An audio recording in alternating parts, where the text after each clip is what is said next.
Absa just dropped in Rivals 2. She's a lot of fun, and in my opinion, the most complex character that we've seen so far. I've been playing her for about a week thanks to the Rivals dev team sending me an early access code, allowing me to make today's video as accurate and informative as possible. Big shout out and thanks to them.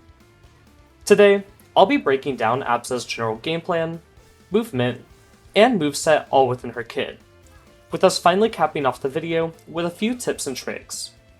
Later this week, I'll be putting out a more advanced guide that gets really into the fine details of how to actually really master her kit. To kick us off, let's break down Absa's overall game plan. Absa is our first true zoner in Rivals of Aether. A Rivals zoner, however, looks a little different than someone like Samus in Smash Bros, since Absa still needs to scrap and brawl with an opponent to get the most out of her kit. The main feature of her moveset is her Cloud, which she can use to both control space, extend combos, and secure ledge guards and ledge traps. Absa is super light and very floaty. In my playtesting of her, I actually thought some of her moves were like absurdly strong at killing. But it turns out she's just light, so me and my opponents were dying super early in the Ditto. She also has some really unique movement that can enable massive combos with a crazy high skill ceiling. I'll go over all that in a few minutes though.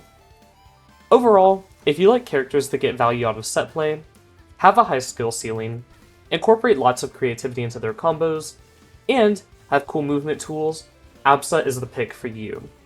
You probably won't be scratching the same itch of playing a rushdown character, or of bodying someone with a heavy when it comes to her, but in my opinion, her unique tools are more than enough to make up for that. Speaking of those unique tools, let's go ahead and check out her movement. Absa is currently the floatiest character in Rivals 2. Her double jump shows this off, calling back to characters like Mewtwo and Ness from Smash Bros. This double jump can be cancelled at any part of the move into an aerial, meaning you'll stuff out your movement and get a new angle of height. This tech combined with Hitfall allows Absa to warp her floatiness into a much faster, more aggressive way to approach and combo opponents. That's not all the features of this double jump, however, since if you look closely, Absa actually dips down a little bit before rising in the air. This allows Absa to double jump near the ground, and then cancel her movement with an aerial.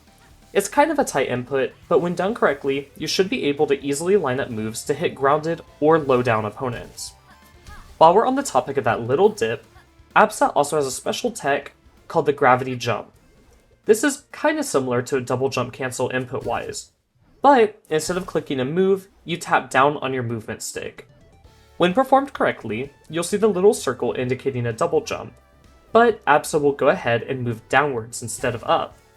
You can still double jump after this tech is performed, or use a move out of it, the same way you would perform a normal double jump cancel.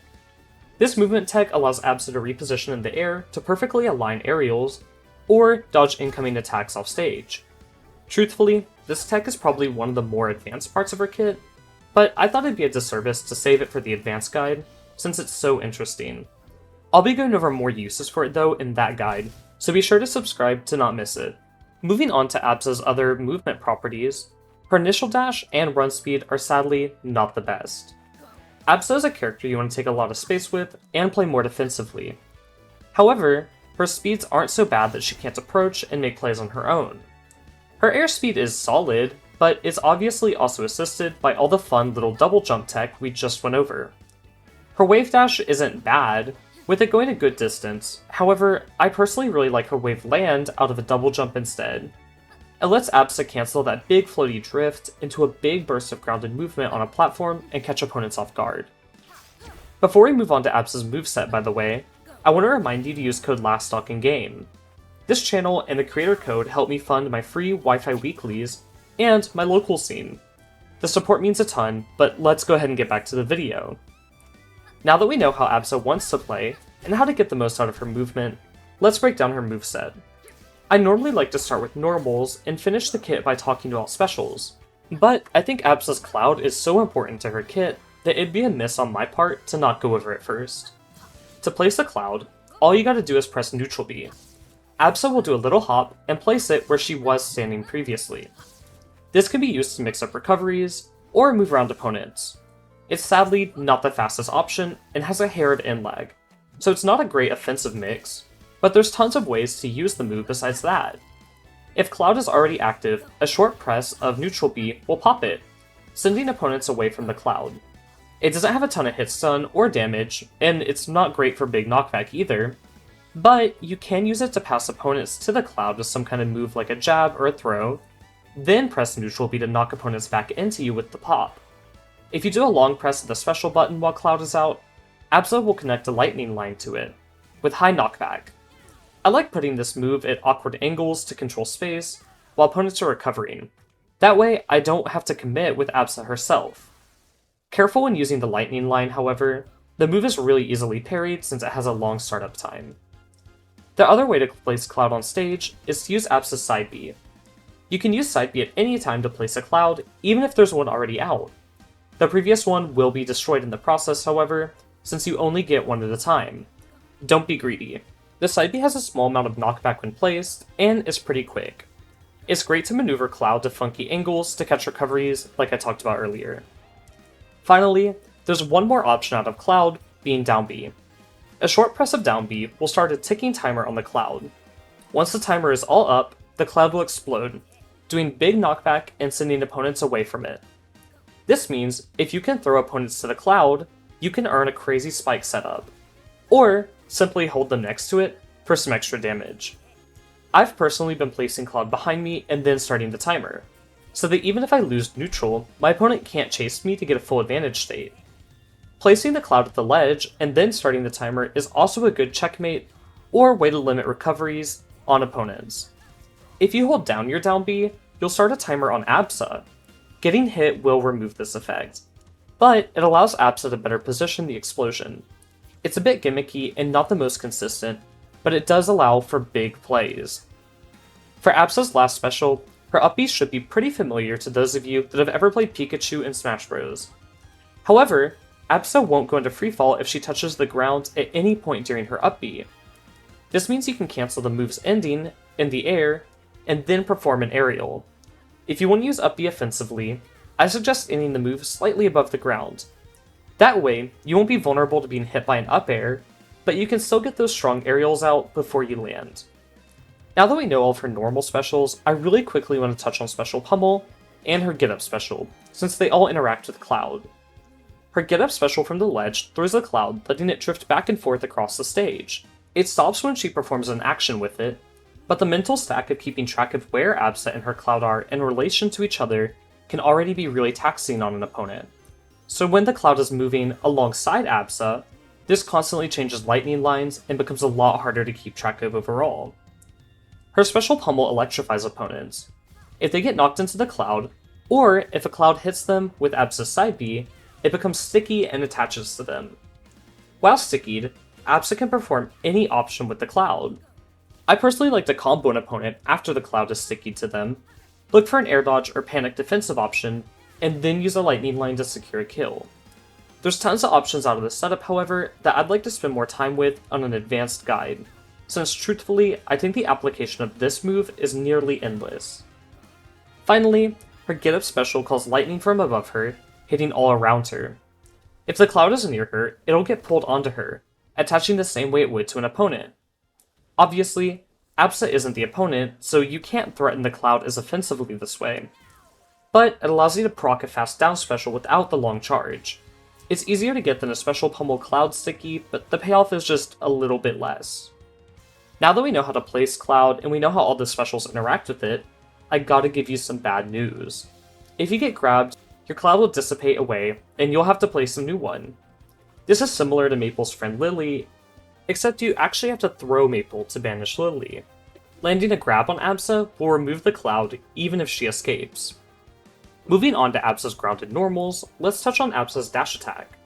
This move is a multi-hit that maintains a little momentum throughout it. It's pretty easy to connect, but it's a bit inconsistent with follow-ups. If I find more use for it, I'll mention it in the advanced guide. Absa's jab works a little different than the rest of the cast. It's a low knockback, repeating jab that pushes opponents away. It's pretty easy to floor hug, but it does solid damage if that happens. I find its knockback to be a bit high for tilt cancelling, since Absa doesn't have the biggest hitboxes, So just using one jab and then canceling into a tilt is probably the most optimal option unless you're feeling brave. Speaking of Absa's tilts, her down tilt is a small shock on the ground that knocks opponents back. You can combo into a cloud or into an F tilt. It's also pretty strong at ledge since it's a really quick and low commitment option, while also having solid knockback at the higher percents. I mentioned her F tilt, so let's go over that next. F tilt is a two-part move. That requires a second input to get the extra half. The first part pops opponents up into the air, which is great for starting combos, and the second part is a full screen projectile that can catch opponents off guard or while recovering. This hit also pops the opponent up, so it's great to combo with. One warning for this move is that once your opponent gets to the more mid percents, the second hit stops confirming on some DI. Using only the first hit makes combos more consistent in these scenarios. Her last tilt is her up tilt. Absa crouches down and pops opponents up with an arc of electricity. The crouch makes the move a little disjointed, so it's great for hitting opponents landing aggressively on top of you. It doesn't have the best horizontal range, so it can be a little tough to land if your opponent is playing grounded. This move pops opponents up at awesome angles, which opens up opponents to more or less any aerial depending on their DI. Speaking of aerials, let's go ahead and break them down. Absa's up air is the easiest, in my opinion, to get big value out of. The move combined with Absa's double jump cancel can cover a ton of space, and can connect into itself, as long as you hitfall and double jump in the right places. It's also pretty strong and can take stocks really early. As I mentioned, a lot of my early access playtime was on Absa, spent fighting other Absas, and there were a few times where we would get a kill around 80% with this move. Her nair is kind of the opposite of her up air. The hitbox isn't as massive, but it's big enough to be consistent, and allows Absa to drag down opponents since it's a multi-hit. I've seen people land lots of options out of it, but I'm not 100% sure how true they all are. So I'll break down full combo routes out of this option in that advanced guide, once me and my high-level Oomfies have had time to really break it down this week. For now though, you can go for jab, tilts, and even grabs. Hit falling makes this move even more consistent, and you can even cancel your double jump nair into a hit fall drag down, and then land a follow-up. This turns a rising aerial into a drag down, which isn't something I've ever seen in a platform fighter before. Finally, let's talk about Absa's forward, back, and down air. I'm lumping all of these together since functionally they're more or less the same move. If you're familiar with Zelda, you probably recognize this one. Absa kicks in the direction you inputted with a low amount of knockback on her leg, and an explosive burst on the tips of her toes. If you kick a cloud with the tipper, the cloud will explode, extending the hitbox. This is especially good at ledge, or after a cloud is sticky to someone, but it also allows you to threaten big damage on shield. The movement tech out of the double jump that I mentioned earlier makes lining up tippers to be pretty consistent, but learning that movement tech can be pretty hard, so just take your time with it. Let's keep it moving and check out Absa's throws. Absa's forward throw pushes the opponent back and keeps them close-ish to the ground. It's not the best for tech chasing, but it's a great option to toss opponents into a cloud that's in front of you. Absa's back throw is kind of the opposite, and that it throws opponents up and behind her. It's similar to Ness or Zelda's back throw in Smash Bros. It's great for tossing opponents to a cloud positioned up in the air, and its knockback is really solid, so you can get kills with it when needed. Absa's up throw tosses opponents, you guessed it, up. I like this throw against fast bowlers especially, since it really lines them up for big juggles.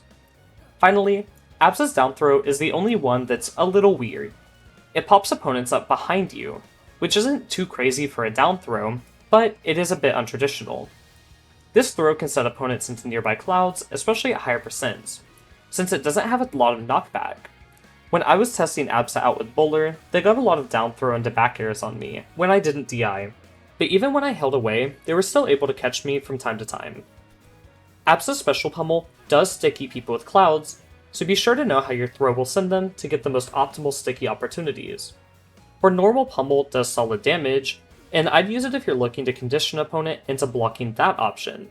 This will open up your special pummel later in the game. Let's finally move on to Absa's strongs. None of these strongs are going to dominate the game, but Cloud Pop can knock opponents into Absa, guaranteeing her a true strong follow-up. Her up and forward strong are both a multi-hit that goes in front of her or above her, with solid knockback. They both linger for a good amount of time and do good damage. However, they're both pretty slow, so you'll want to have a purpose when tossing these moves out. Her down strong, however, is pretty quick on startup. It covers both sides of her and has a decently generous hitbox. It's most comparable to a move like Arcane Down Strong in my opinion, and I actually really like it a lot from what I've played. Before we move on to the quick tips, there's a few more moves that didn't really fit in with the rest of the guide. Absa's get up attack from ledge is a pretty slow headbutt. I really don't like this move at all. I find it to be pretty bad. Her get up attack from being knocked down is also not great, but it's definitely far from being as bad as the ledge get up. I wanted to make sure I showed off these moves to you though, so you know what you were getting whenever you clicked them in a match. To wrap up our video, let's go over some quick tips. I'll share more of these or build off of them in the advanced guide coming later this week, so if you're into these tips, be sure to leave a like to tell YouTube that you want to see more of my content. First up, let's talk about stages with Absa. Absa does not love super short stages, since a lot of her game plan is based around controlling parts of the stage, and the more stage there is, the more room she has to back up and claim space. Absa also likes small top blast zones, since her up air and lightning line are both high knockback moves that send up. After landing a throw, like her up or down throw, sometimes it's best not to click an immediate follow-up attack. Try and see what your opponent wants to do. Wait, and then react to that option. These throws are not always going to guarantee you a true follow-up, so by waiting, you can force an unsafe option out. When throwing Absa's Cloud with side B, try to mix up where you place it. Projectiles are parryable on frame 3, so if you always put it in the same spot, your opponent might start to parry it. I personally like to leave the Cloud behind my opponent, so it knocks them into me, but that gives them more time to react with the parry like I mentioned, so it's not always wise. When using Absa's down B, you don't have a lot of time to toss an opponent into it. Be sure to be ready when using this option to apply pressure. The threat of it being there is sometimes just as strong as the threat of the option itself. When playing a zoner, or when trying to take space, be sure not to be too greedy. If you try to control too much space at once, you'll find yourself overextending your set play resources, leading to your opponent being able to break in and find an easy opening. Being mindful of what space you need and what space you want is important, since it'll change where and how you want to place your Cloud. On this topic, you don't have to get value or a hit out of every Cloud. I know I already mentioned it, but sometimes the option being there is a threat enough. For example, I like to throw Cloud behind an opponent while they're recovering. The goal here is to threaten a lightning line in one spot, so they have to recover at a strange, more safe angle. I'm normally able to go ahead and cover those angles, and the value from the Cloud will come from the Cloud's placement, not from the hit. Absa's movement is really complex, and I already touched on this. The tech, however, can all be learned in the training room, so while I do recommend playing games with a new character to learn them, you should also hop into the training room just to practice her jump cancel movement. You can access training room on a queue while looking for a match, so I'd recommend trying it out there. Finally, for our last tip, don't go too low with Absa off stage. Her nair and up air have a good bit of lag, and her up B doesn't go quite as far as you might think. I SD'd a lot when I started playing her, so be sure to be aware of where you're at before you click any buttons off stage. This might save you a stock or two. I know this tip is kind of inspired by me being bad, but it's definitely something that I would look out for. It might just apply to me though, so maybe I'm crazy for this one. That just about wraps up my Absa guide. If you have any questions or if you need any help with her, let me know in the comments down below. I've been enjoying Absa so much, and I want to give another huge and big thank you to the Rivals dev team for how generous they were to include me in the early access. It's not something that I'm owed or anything that they had to do, but being picked for the opportunity meant the world to me. I hope you all have as good of a time with Absa as I have, and I'll see you all in the next one. Bye for now!